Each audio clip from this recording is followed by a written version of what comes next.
we're going to have a look on this episode today, and this is another series that we're going to call the Unethical Beekeeping Practice. And this is what it's about, is basically you didn't clean it, you didn't do that, and there's no queen in it, you're just using your foragers and you just want to see what happens. This is stretching the boundaries of what we would generally practice. I wouldn't advise doing it, but at the same time I don't want to see these foragers die, okay? Because I can't put a little flag up and say that hive, right? They can sit out there, they can do their pheromones and bring them in. They don't always do that because they're so used to that spot. Foragers are generally older bees, so I've got my battles back here, okay? The reason why it was what I would call unethical is because we would usually clean the bees out, freeze the frames, treat the frames, scorch the wood, and then do everything from there. However, when I did my autopsy on the hive, I established it wasn't anything sinister in the sense of there was no EFB, AFB. I did a Varroa treatment. I did see a lot of mite drops, but that's general after you do a Varroa treatment. It was starvation. That was the ultimate factor that caused that hive a week earlier to pass. When I looked at the bees, they were still fairly plumpy, they weren't crispy. That kind of gives me that sort of sense that I just lost them just after, you know, my last feed. However, when you do a feed, it's not always going to be the best thing, you know, because you can stick your fondant on, which is good practice. You can stick your syrup on, as long as it's above 5 in the night and over 10 in the day, they will generally draw. However, I just use fondant. My fault. I generally use syrup, but then you can honey bound quite quickly, or syrup bound. So that was my issue. So swinging it back, I decided that what I would do would be to place the hive. Now don't shoot me for this, because I know a lot of people will be like, well, that's not very good.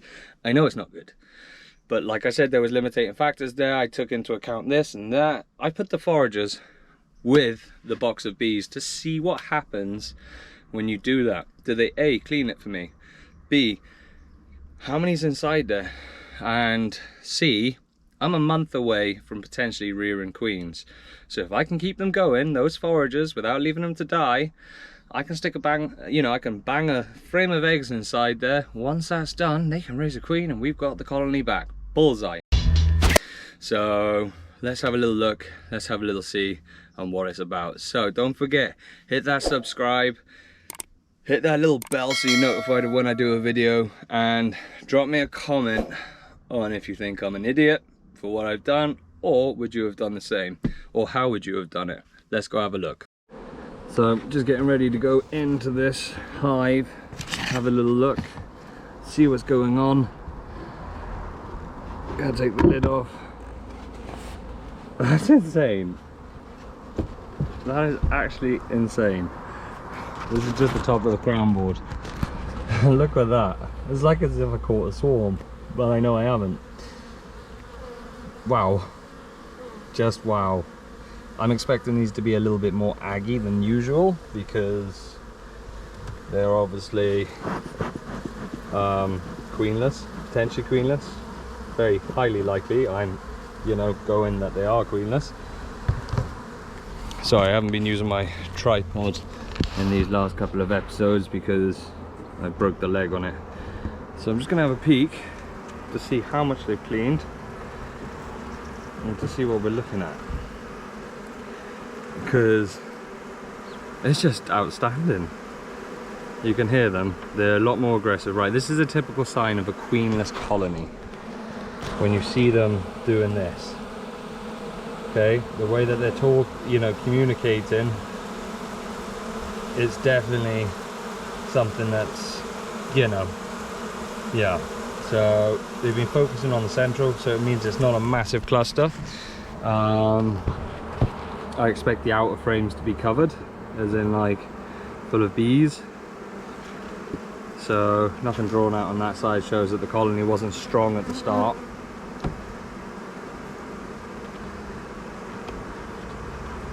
It would be nice to stick a frame of eggs in there for them just to keep them rocking. Depleted stores right there.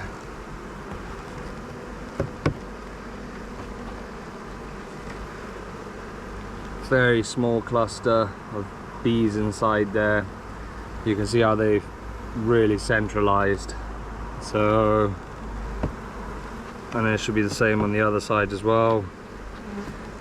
The cluster still remains.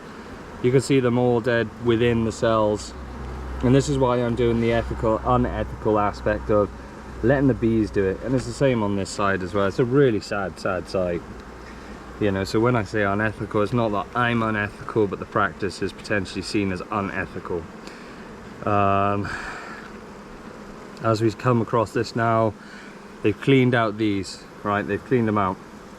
A couple are dead on that side, they're still working. I have the potential to cause some issues with the laying worker. We will see.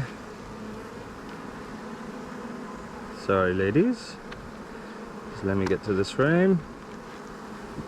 Decent size on there. All fanning, they're queenless, absolutely massively queenless. A real shame.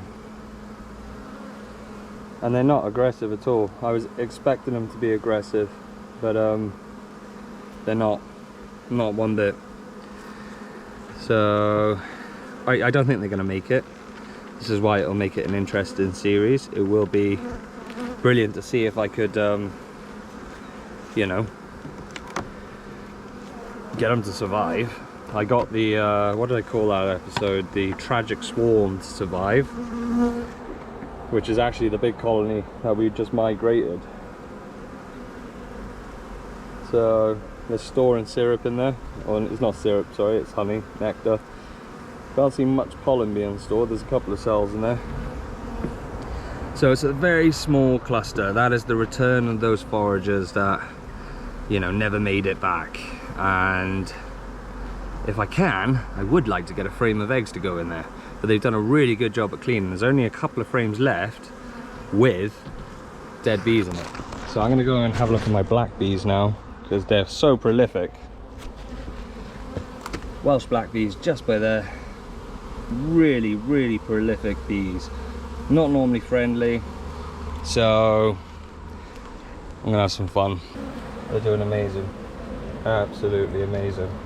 Gonna go donate a frame of eggs.